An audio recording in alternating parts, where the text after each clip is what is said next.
cold night in Framingham, Massachusetts at Nevins Yard, a small secondary yard that parallels the MBTA Worcester Main Line.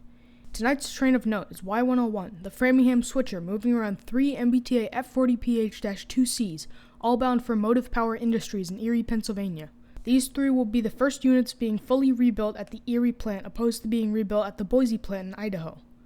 Included in the trio of 2Cs is 1051, an F40 previously rebuilt by the MBTA. 1051 was the first of 10 units to be rebuilt at the BET in Somerville, Massachusetts. This program was considered to be a failure to many who work at the MBTA and also to many rail fans. Some units, such as the 1029, saw a decrease in reliability. 1051 is one of the least reliable in-house rebuilds, so it's getting the heavy-duty overhaul at MPI. The 1066, another one of the 3 units being switched out tonight, is an F40 that hasn't been rebuilt since 2003. 1066 in the past few years has been relatively inactive, often being used on non-revenue trains such as PTC test extras. The last unit of the 3 is 1064, my personal favorite unit on the entire fleet.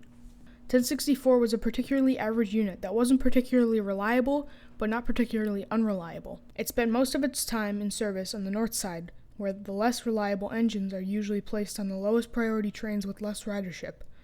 In the past few months, 1064 was placed into work service, as many other F40s are before they get sent to MPI. If all goes well, these 3 units should be much more reliable, as the other F40PH-3Cs have proven to be.